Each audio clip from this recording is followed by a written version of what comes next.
The moment the billionaire smiled at the little girl, everyone in the room understood that this was not an offer. It was an execution, carried out slowly, in front of millions. The boardroom high above Manhattan was silent in the way only expensive rooms ever were. Not peaceful silence, but the kind built from fear, contracts, and unspoken threats. Floor-to-ceiling windows reflected a city glittering below, unaware that a company worth more than many nations was bleeding out in real time. Ethan Crowell stood at the center of it all, founder, visionary, chief executive of MathCore, a man who had once been called the future of artificial intelligence, now staring at a wall of screens glowing with warning colors that refused to go away. For 5 days, MathCore's autonomous vehicle system had failed in ways no one could explain. Cars misjudged distance. Systems hesitated when they should have stopped, and rushed when they should have waited. 6 people had already lost their lives overseas. Lawsuits were stacking like falling dominoes. By the time the live stream began, nearly $5 billion in market value had already evaporated. And still, Ethan Crowell insisted on confidence. "This is a temporary disruption," he said smoothly, his voice carrying across the marble room and into millions of homes. "Complex systems sometimes require patience." In the front row, Richard Sato from Toyota did not nod. Klaus Werner from BMW whispered sharply to his team in German. Daniel Brooks from Ford checked his phone, calculating numbers that did not favor MathCore. Behind Ethan, more than 60 engineers sat hunched over laptops, their faces pale under the glow of scrolling code. These were not amateurs. They were graduates of the most elite institutions on the planet. People who had built systems that once impressed the world. Now they could not make their own creation listen. At the edge of the room, almost invisible, Maria Parker pushed a cleaning cart quietly along the wall. She moved with the practiced rhythm of someone who had learned how to take up as little space as possible.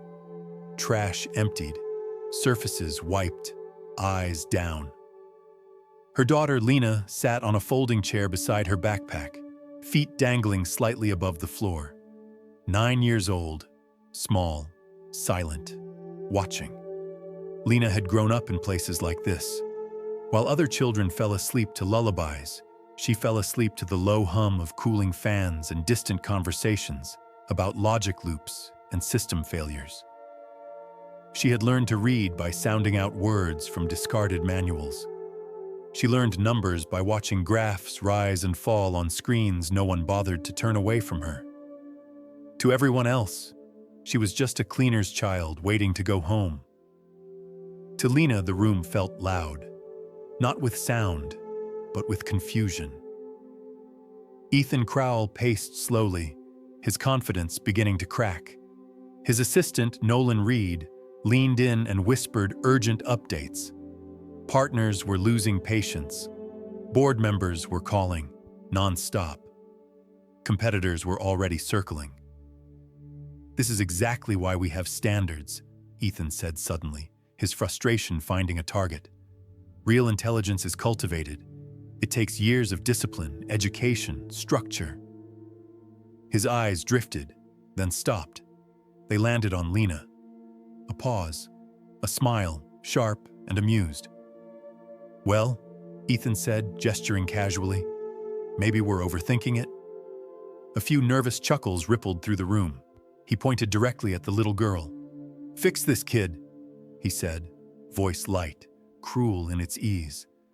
"And I'll write you a check for $120 million. The laughter this time was louder.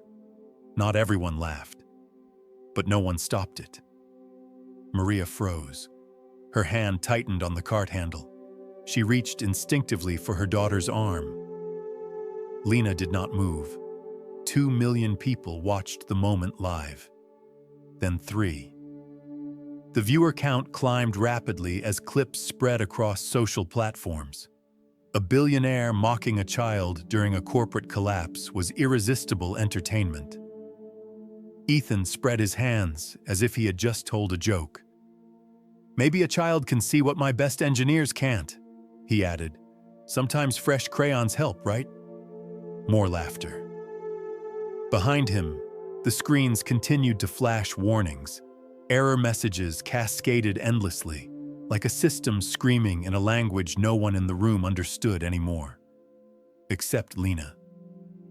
She stared at one section of the display, her head tilted slightly, eyes narrowing with focus that did not belong to someone her age. Her fingers twitched, tracing invisible paths in the air, as if following lines only she could see. Maria whispered urgently, "Lina, no. We're leaving."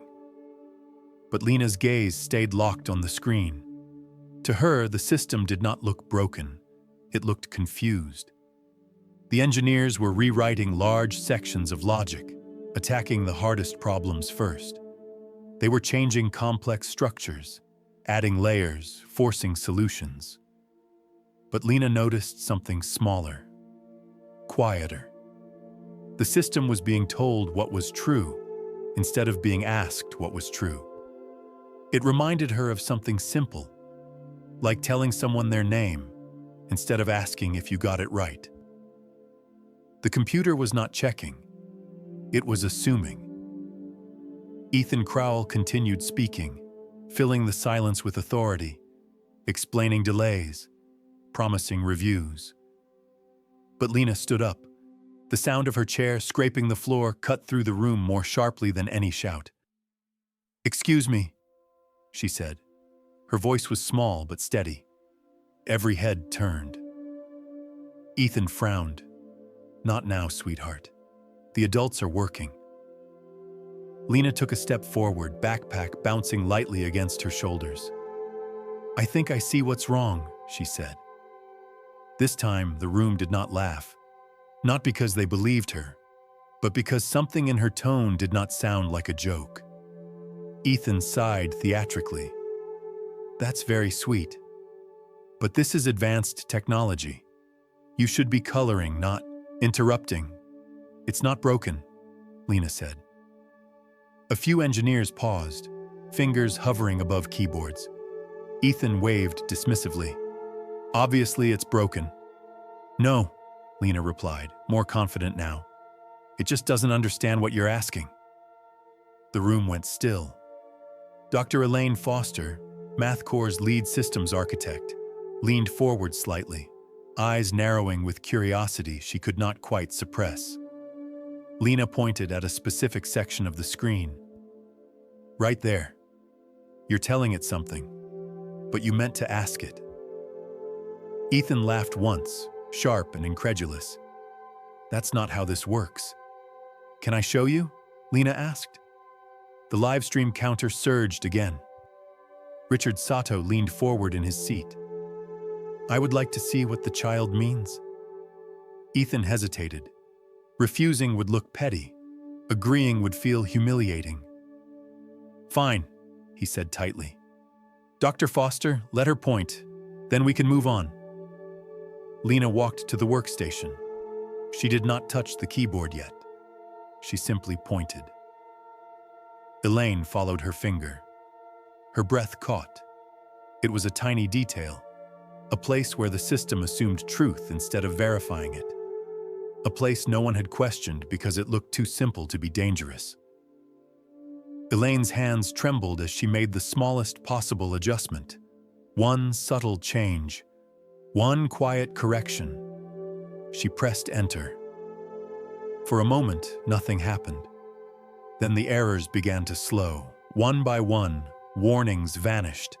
The screens softened from angry red to cautious yellow, then to calm green. Within a minute, the system stabilized. Perfectly. The room erupted in whispers. Phones buzzed. Partners leaned forward, stunned. Lina smiled gently. "Sometimes," she said, "you just have to ask nicely." Ethan Crowell stood frozen, watching his billion-dollar nightmare dissolve at the feet of a child he had just tried to humiliate. And that was only the beginning. For several long seconds after the screens turned calm green, no one spoke. It was not the kind of silence that followed relief. It was heavier than that. It was the sound of power recalculating itself. Ethan Crowell was the first to move. He stepped closer to the screens, scanning the data with sharp, disbelieving eyes, as if the system might suddenly betray him and collapse again out of spite. It did not. Every indicator held steady. Response times smoothed. Error alerts stayed gone. Behind him, the engineers leaned forward almost in unison. Fingers flew across keyboards, pulling up diagnostics, replaying simulations, testing edge cases they had already tested dozens of times before. Each result came back the same. Stable, clean, better than before. Dr. Elaine Foster swallowed hard. "The response delay is gone," she said quietly. "And the system isn't overcorrecting anymore." "How much better?" Richard Sato asked from the front row. Elaine hesitated, then answered carefully, translating numbers into something human. "It's no longer struggling just to stay upright. It's finally walking at full strength." A low murmur spread through the room. Daniel Brooks leaned toward his team. "If this holds, liability projections change completely." Klaus Werner did not whisper this time. "Then the question is not how it failed," he said flatly, "but why it took a child to see it." Ethan straightened, irritation flashing across his face. "Let's not romanticize this," he snapped. "One lucky observation does not undo years of engineering." Lina looked up at him, not defensive, not proud, just curious. "But you were all looking at the hard parts," she said. "Nobody checks the easy parts." That sentence landed differently than the first. Elaine turned slowly to Lina. "What made you notice it?" Lina shrugged. "When my mom cleans windows, she checks the corners first. Dirt hides there because people think it's too obvious to matter." Maria shifted uncomfortably. She was not used to being referenced in rooms like this. Elaine nodded, her mind racing. "Show me another place you think it's confused." Ethan stepped forward sharply. "Absolutely not. This has gone far enough." Richard Sato raised a hand. "With respect, Dr. Crowell, this child just stabilized your system in under a minute. I would like to know if that was an accident." The live stream audience had grown again. Millions more joined as clips of the fix spread online. Comment streams exploded, but inside the room, something more dangerous than mockery was forming. Expectation. Ethan forced a thin smile. "Fine. One more minute. Then we return to serious work." Lina stepped closer to the screens, standing on her toes to see better. She did not rush. She let her eyes drift across the flowing logic, not reading every line, but watching how patterns repeated, the way a song repeats a chorus. "There," she said softly, pointing again. "Same problem." Elaine followed, her face drained of color. "She's right," Elaine whispered. "It's the same mistake. The engineers tested it. The fix worked, again." A hush fell over the room. "And there," Lina added, pointing to another section. "And there too." Each time, Elaine confirmed. Each time, performance improved. Small corrections. Big consequences. Ethan felt something slipping through his fingers. Authority. Control. The unspoken agreement that credentials always came first. "This doesn't mean she understands the system," he said, louder now. "Complex architecture can't be reduced to children's metaphors." "I don't understand everything," Lina said calmly. "But I understand when something is asking the wrong question." Daniel Brooks leaned back in his chair. "How many places like this are there?" Lina studied the screens for a moment longer. Lots, she said honestly. Once you see it, you can't stop seeing it. That was when the room shifted. Not dramatically, not all at once, but in subtle ways. Engineers stopped glancing at Ethan before speaking. Partners addressed Elaine instead. Decisions that once flowed from the center now flowed toward the screens. Maria watched it happen with a tight chest. She had spent 20 years cleaning rooms where important things happened without her. She had never seen power change hands so quietly. Ethan noticed it too. "This is turning into a spectacle," he said sharply. "We have procedures, compliance, risk management. You can't let a child tinker with systems that move real vehicles carrying real families." Lina looked up, confusion crossing her face. "But the computers don't know about those things," she said. "They just know if they're being told or asked." Elaine exhaled slowly. "She's not changing the hard parts," she said. "She's fixing how we talk to them." Ethan laughed, but it came out brittle. "Fresh eyes don't replace training. Intelligence isn't democratic. It's cultivated." The words hung in the air, heavy with implication. Richard Sato broke the silence. "Dr. Crowell," he said, voice cool. "Right now, the only cultivated thing in this room is denial." A few engineers looked down, others nodded.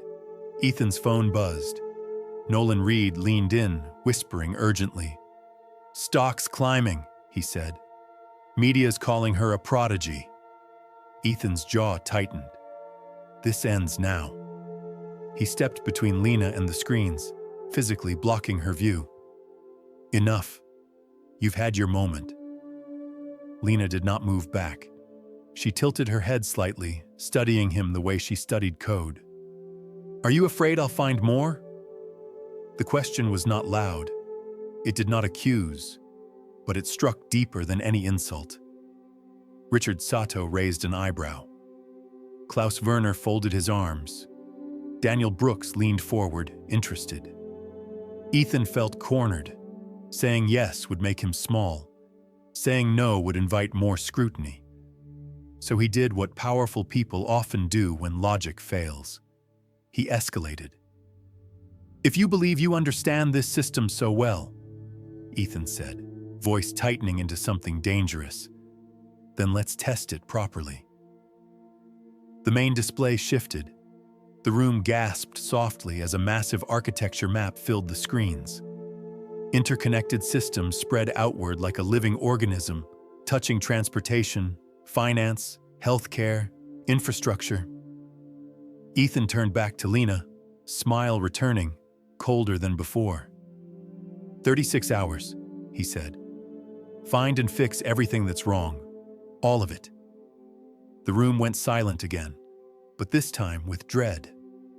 "And if you succeed," Ethan continued, "I will personally transfer $120 million into a trust in your name."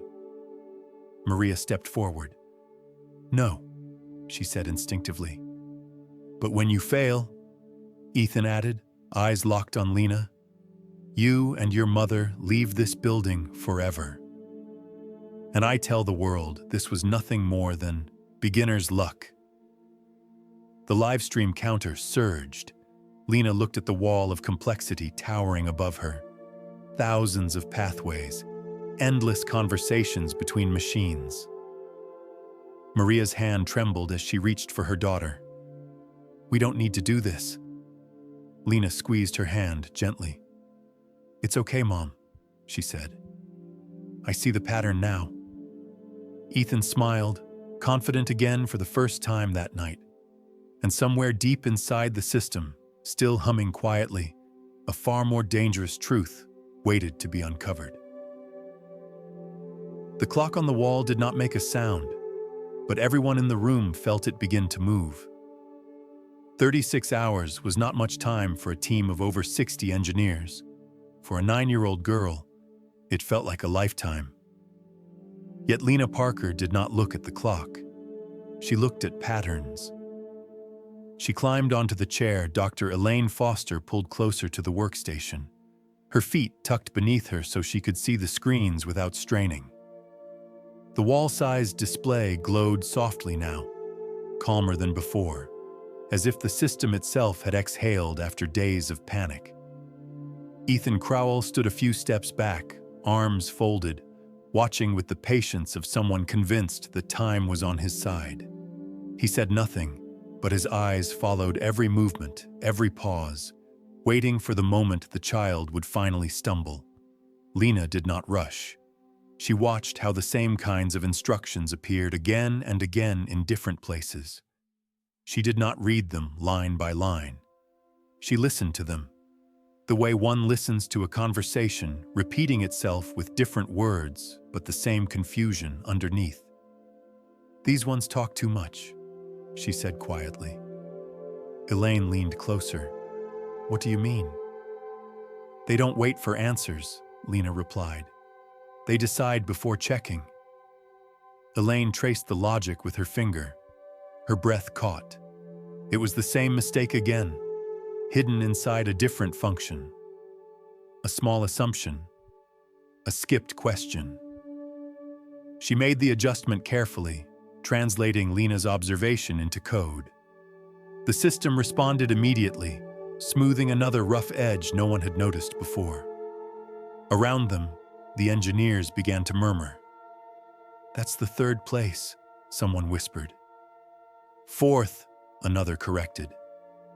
Richard Sato watched the metrics update on his tablet.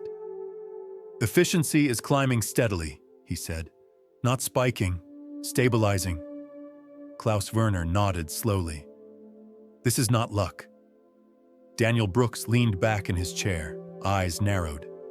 "This is methodology." Ethan's jaw tightened. "This proves nothing," he said sharply.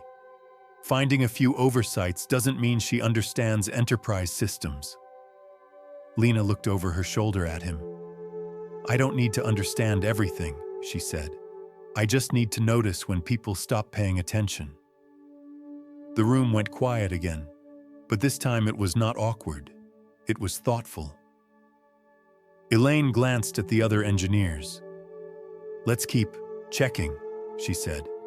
"The easy parts first." Something subtle changed after that. The engineers stopped trying to impress the room. They stopped racing each other toward complexity. They slowed down. They listened. They checked corners. And Lina kept pointing. Each time, the pattern repeated. A place where the system assumed instead of verified. A place where someone had told the machine what to do instead of asking if it should do it. Each fix brought another quiet improvement. Fewer corrections, less strain, more clarity. Maria sat nearby, hands folded tightly in her lap. She watched her daughter with a mix of pride and fear. This was not a classroom. This was not a game.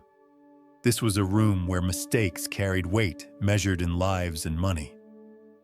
She stood and approached Elaine softly. "Please," she said. "She's tired."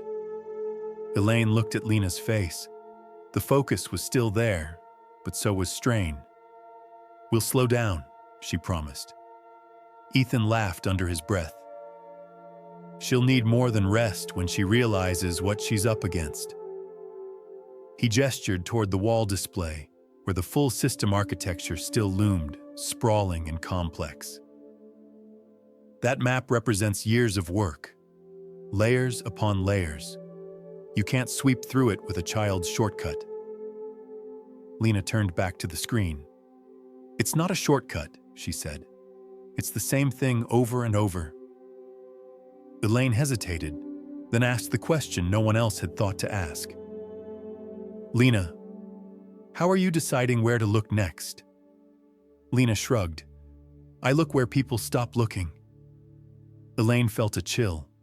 As the hours passed, the livestream audience continued to grow.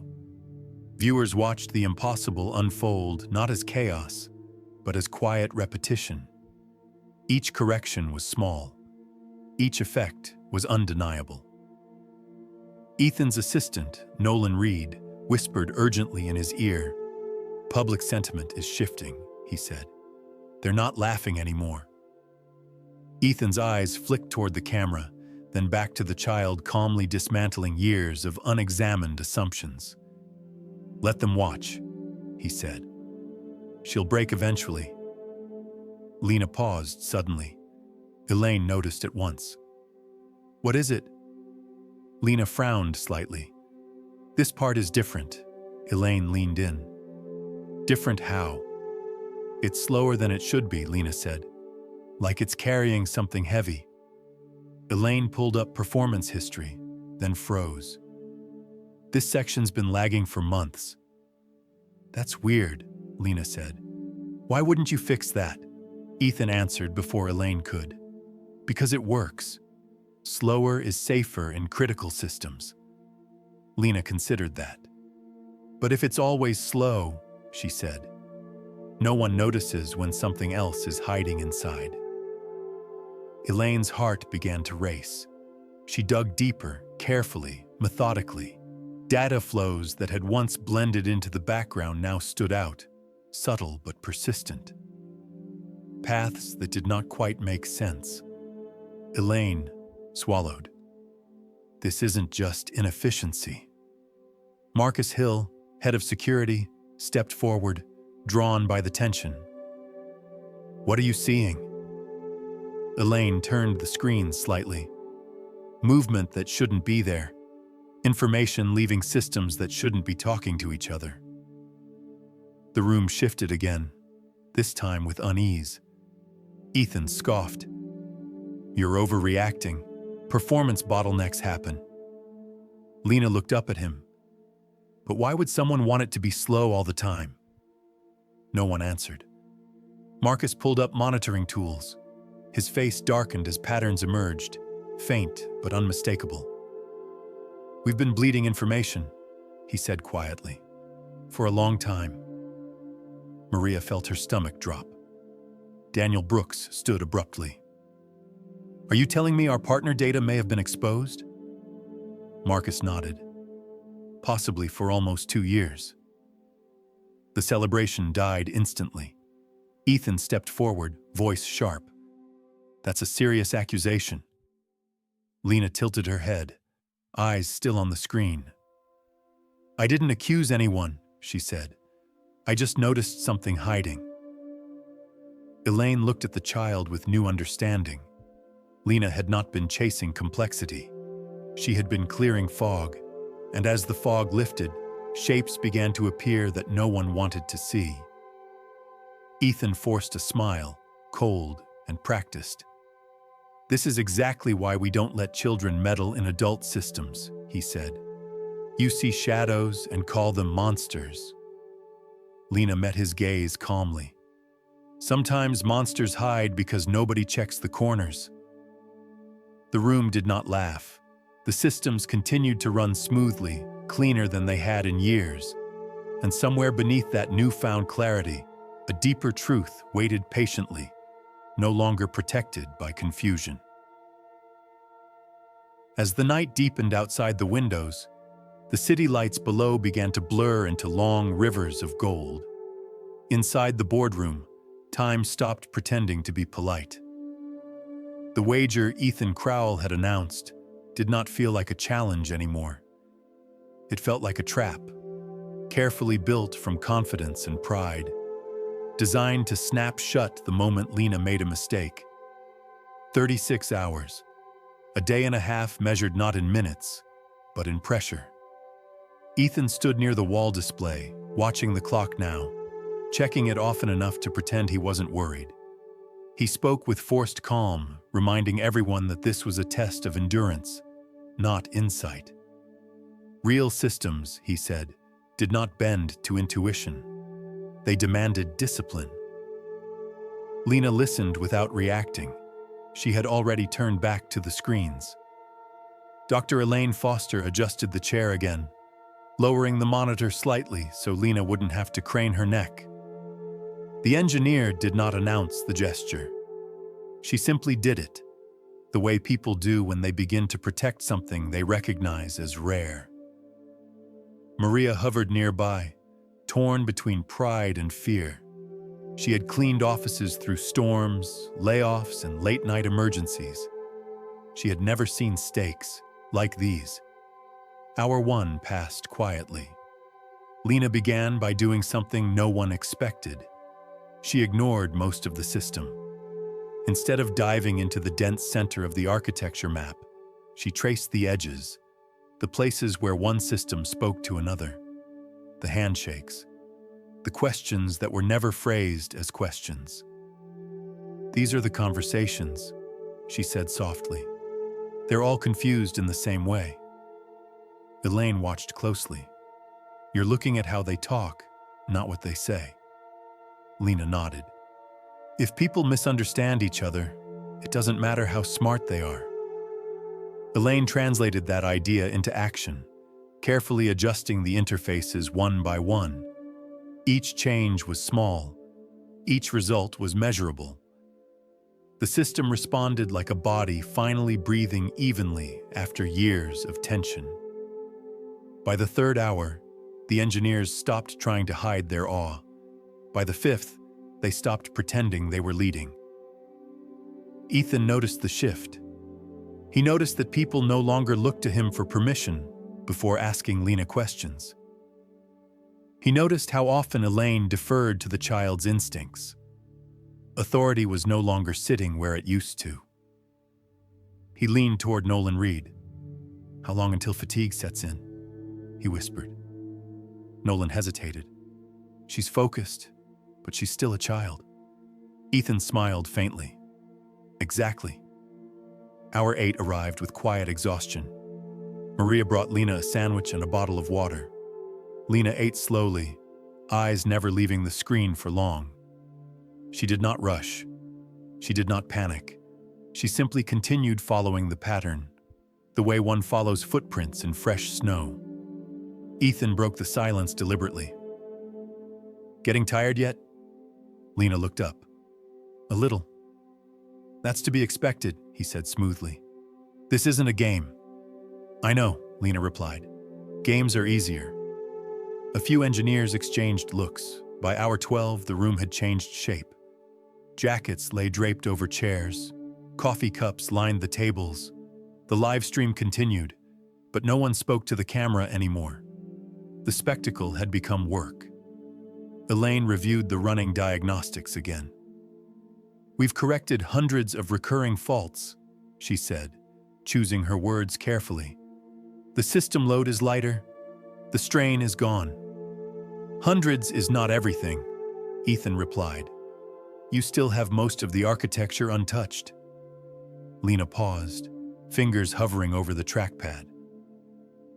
"I'm starting to understand how your programmers think," she said. Ethan scoffed. "You're 9. They make the same mistake over and over," Lina continued. "Not because they're bad, because they were taught that way." Elaine felt the words settle uncomfortably. Hour 16 arrived quietly. Lina leaned closer to the screen again, her brow furrowing. "This one doesn't feel like the others." Elaine joined her. "What's different?" "It's not just confused," Lina said. "It feels like it's hiding." Elaine pulled historical data, tracing usage patterns over time. What she saw made her stomach tighten. The sluggishness was not random. It was consistent, deliberate. Marcus Hill, head of security, had been watching from the back of the room. He stepped forward now, drawn by the shift in tone. "What did you find?" Elaine hesitated, then answered. "Paths that don't belong. Information moving where it shouldn't." Marcus leaned in, his expression hardening as he verified the flow. "These aren't accidents," he said quietly. "This looks intentional." Ethan's voice cut through the tension. "That's a serious claim." Lina looked at him. "I didn't say who did it," she said. "I just saw it because things started working properly." Marcus nodded. Performance problems can hide theft, he said. When systems struggle, no one notices the quiet leaks. Daniel Brooks stood, anger barely contained. Are you saying this company's confusion protected criminals? Marcus answered carefully. It may have made it easier. The room fell into a deeper silence. Hour 20 approached with a weight no one spoke aloud. Ethan shifted tactics.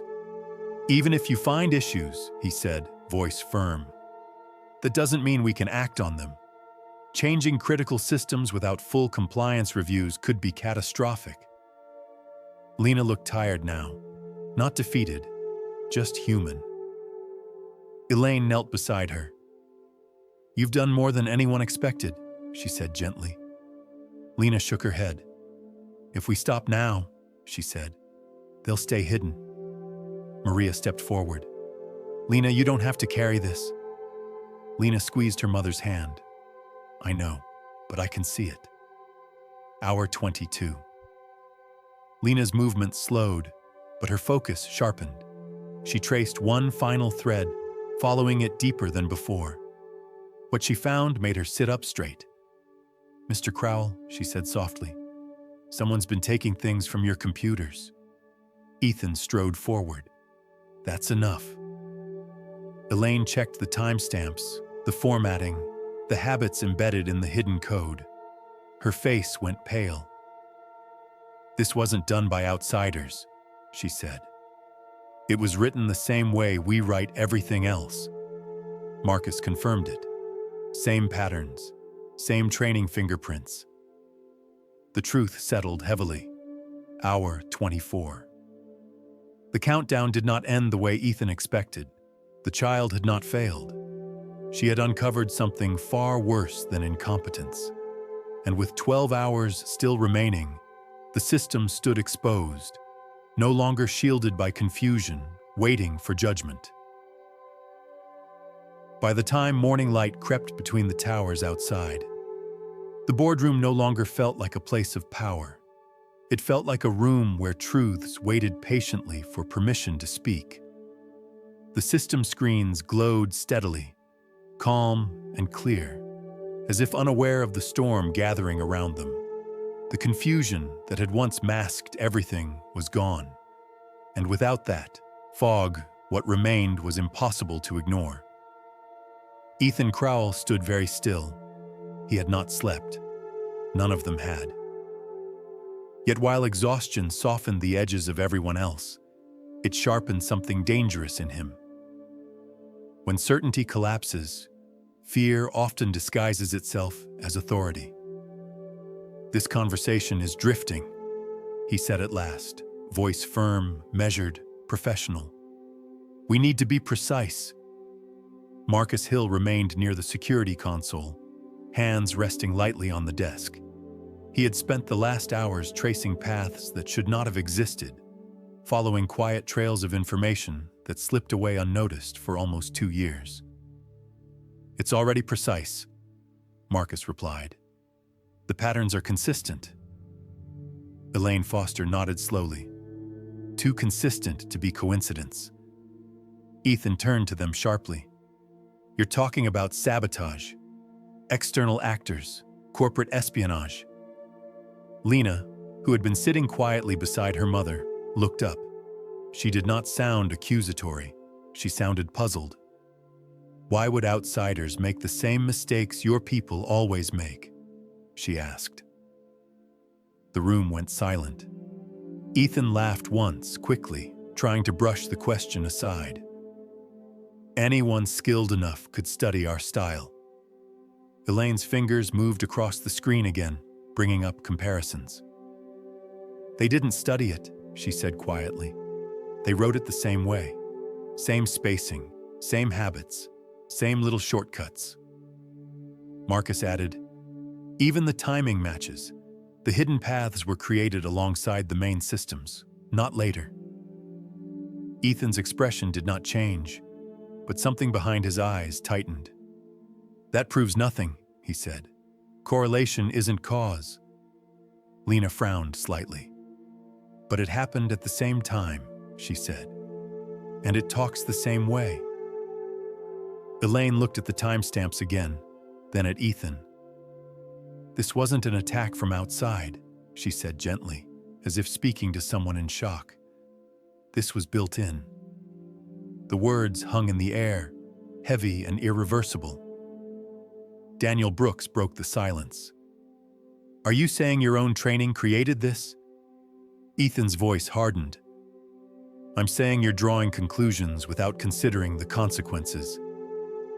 Richard Sato leaned forward, his tone calm but cold. We are considering consequences. That's why we're listening.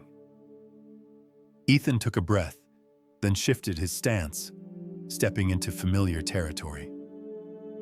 Even if there are internal flaws, he said, we can't just change everything because a child pointed it out. These systems control vehicles, hospitals, financial networks. One wrong move could cause chaos. Lina listened carefully. Her shoulders slumped a little. For the first time, doubt flickered across her face. Elaine noticed immediately. Ethan saw it too and pressed. You don't understand liability, he continued smoothly. Regulation, risk management. The adult world is more complicated than logic puzzles. Lina glanced at the screens, then at her mother. Maybe I don't, she said quietly. Maria stepped closer, placing a hand on her daughter's shoulder. You don't have to prove anything else, she said softly. Ethan allowed himself a small, victorious smile. Exactly. You've done enough. But Elaine knelt beside Lina, bringing her voice down to the child's level. The question isn't whether you understand everything, she said. It's whether what you found is real. Lina looked back at the data. The numbers did not argue. The system behavior did not change just because adults were uncomfortable. The computers are still confused, Lina said slowly.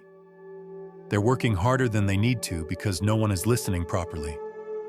Ethan countered immediately. Sometimes it's safer to leave imperfect systems alone than risk breaking them. The room hesitated. It was a tempting argument. Fear often is. Lina thought for a moment, then looked up again, her tired eyes steady. But if they're confused, she said, people can still get hurt. Isn't it scarier to keep broken things than to fix them? The words were simple. They did not sound rehearsed.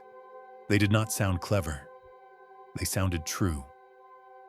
Elaine stood, the decision settling into her posture. Doing nothing is not neutral, she said. It's a choice. Ethan felt the ground shift again. He tried one last escalation. Even if changes are needed, they require authorization, review boards, legal approval. Marcus's phone buzzed. He glanced at it, then looked up. We don't have that luxury, he said. The moment Lina cleaned the system's communication paths, our monitoring tools lit up.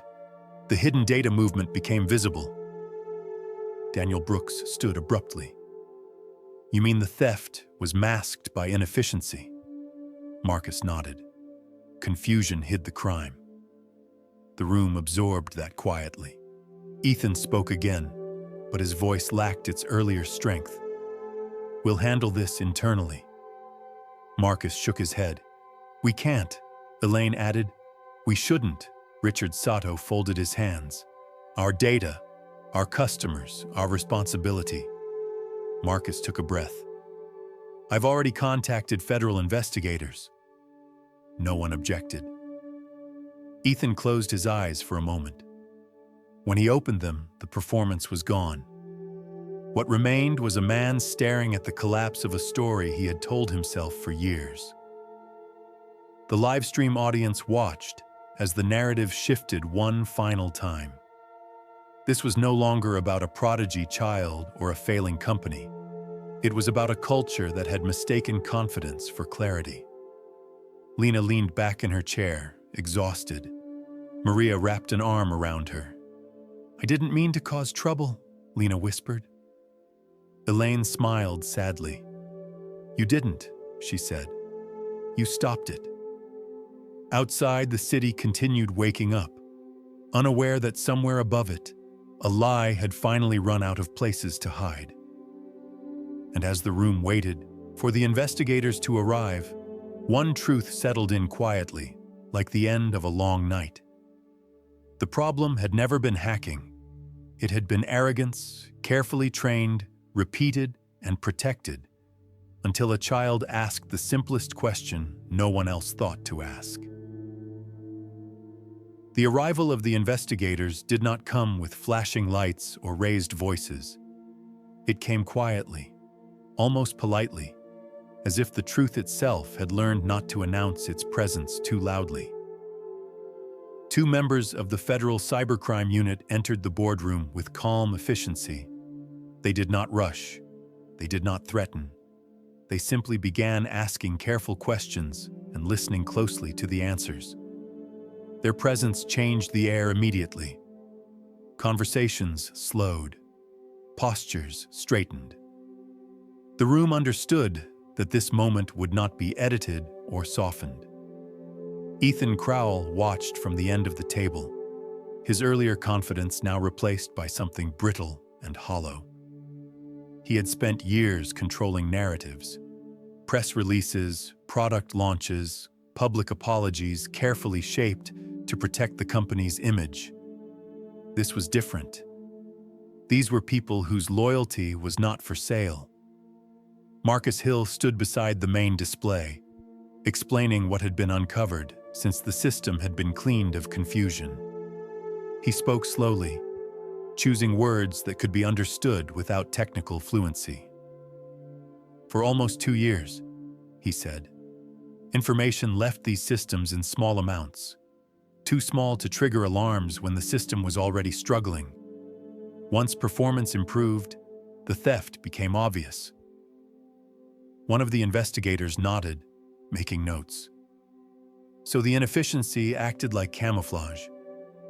"Yes," Marcus replied. "The system was noisy. The noise hid the footsteps." Elaine Foster stood nearby, arms folded tightly, watching the evidence scroll past. Each comparison reinforced the same conclusion. The hidden paths matched internal habits perfectly. The way comments were written. The rhythm of the logic. Even the spacing between lines felt familiar in a way that made her stomach twist. "This wasn't sabotage," she said softly.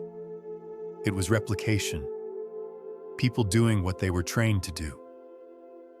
One investigator glanced toward Ethan. "Your internal training materials?" she asked. "Who designed them?" Ethan opened his mouth, then closed it again. He had rehearsed many defenses in his life. None of them fit this question. "I approved them," he said finally. Lina sat quietly beside her mother, feet curled beneath her on the chair. She was no longer touching the screens. She did not need to. The system was clear now, and the truth was doing the rest of the work. She watched the adults move around the room, voices low, faces serious. For the first time since she had stood up to speak, she felt small again. Maria noticed immediately. She leaned closer, wrapping an arm around her daughter's shoulders. "You're okay," she whispered. "You did enough." Lina rested her head briefly against her mother's side. "I just didn't want anyone else to get hurt," she murmured. Across the room, Richard Sato listened intently as the investigators described the scope of the breach. His expression darkened with every sentence. "Our customers trusted these systems," he said quietly. "They trusted us." Klaus Werner spoke next, his tone sharp with anger restrained by professionalism. And for nearly 2 years, that trust was leaking away unnoticed. Daniel Brooks added, "Not because no one was smart enough to find it, but because no one was looking in the right place." Ethan remained silent. The investigators began preserving data, securing access, documenting timelines. Each action felt like a small hammer tapping against the foundation Ethan had built his identity upon. Not loudly, not dramatically, just enough to make the cracks impossible to deny. Elaine approached Ethan carefully. "You taught us to move fast," she said, "to prioritize output over clarity, to assume correctness." Ethan laughed softly, without humor. "That's how you stay ahead." "No," Elaine replied. "That's how you stop listening." The live stream continued, but the comments no longer mattered. This was no longer entertainment. It was accountability unfolding in real time. One of the investigators turned toward Lina. "You're the one who noticed the pattern?" Lina hesitated, then nodded. "I just saw that things were being told what to do instead of being asked," she said. The investigator smiled faintly. "That's often where the biggest problems hide." Ethan looked away. As the hours passed, the boardroom transformed into something unrecognizable. The long table became a workspace for evidence. The walls reflected not error messages, but timelines and explanations. The tone shifted from defense to documentation. Ethan finally spoke again. His voice was low, stripped of performance. "What happens now?" The investigator answered without judgment. "Now the facts speak. Our job is to listen." Richard Sato stood. "And ours is to act." He turned toward Lina and Maria. "You should not have been put in this position," he said. "No child should have to correct adults who refuse to hear." Maria nodded politely, but did not speak. Elaine felt something settle in her chest then, a mixture of shame and resolve. "We need to rebuild how we think," she said. "Not just what we build." The investigators prepared to leave temporarily, taking secured copies with them. "We'll return," one said. "This is only the beginning." As the doors closed behind them, the room exhaled. Ethan remained standing, alone at the far end of the table. The man who had once commanded every conversation now had nothing left to control. Lina looked up at him. "Mr. Crowell," she said quietly, "why did you get so mad when I asked questions?" Ethan did not answer right away. When he did, his voice cracked. "Because questions slow things down." Lina considered that. "But slowing down is how you see clearly." He had no response. The morning light had fully claimed the room now, washing away the shadows that had hidden so much for so long. There was no applause, no celebration, just a heavy, honest calm. The truth had found witnesses, and it did not need to shout anymore. By the time the boardroom doors closed again, the city outside had fully awakened. Morning traffic flowed far below, indifferent to what had happened overnight. People hurried to work, bought coffee, checked their phones. They did not know that a quiet shift had taken place several floors above them, a shift that would ripple outward long after the live stream ended. Ethan Crowell remained standing at the head of the table. For the first time since he had built MathCore, there was no script in front of him. The investigators had left with copies of everything they needed. Partners had made their calls. Lawyers were already drafting documents that would reshape the company's future. The audience watching online had grown quieter, less hungry for spectacle, more aware that something real had unfolded. Ethan cleared his throat. "I owe an apology," he said. The words did not come easily. They did not sound rehearsed. They sounded unfamiliar, like a language he had never practiced. He turned toward Lina. "I humiliated you," he continued. "I treated you like a joke because it was easier than admitting I was wrong." Lina sat beside her mother, legs swinging slightly, exhaustion finally catching up to her small body. She listened, but she did not smile. Ethan looked at Maria next.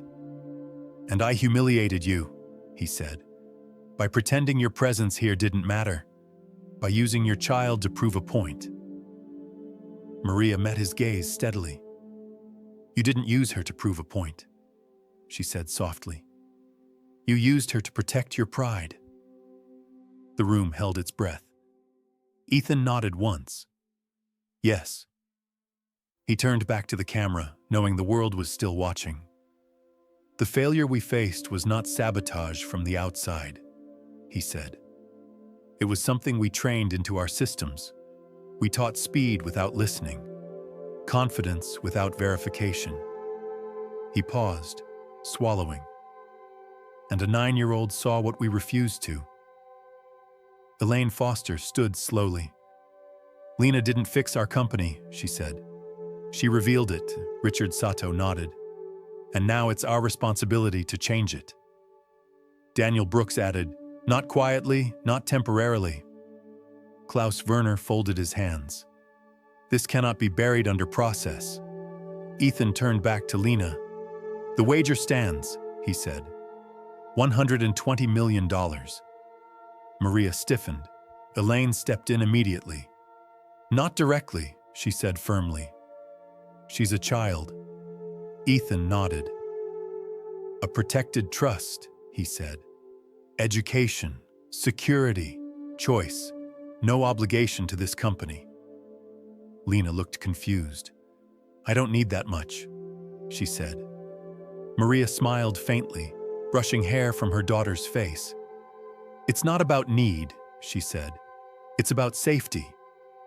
Ethan continued, voice steadier now. "We will also create an independent review council, not built from titles alone. People with fresh eyes, people who ask questions before giving answers." Elaine felt something ease in her chest.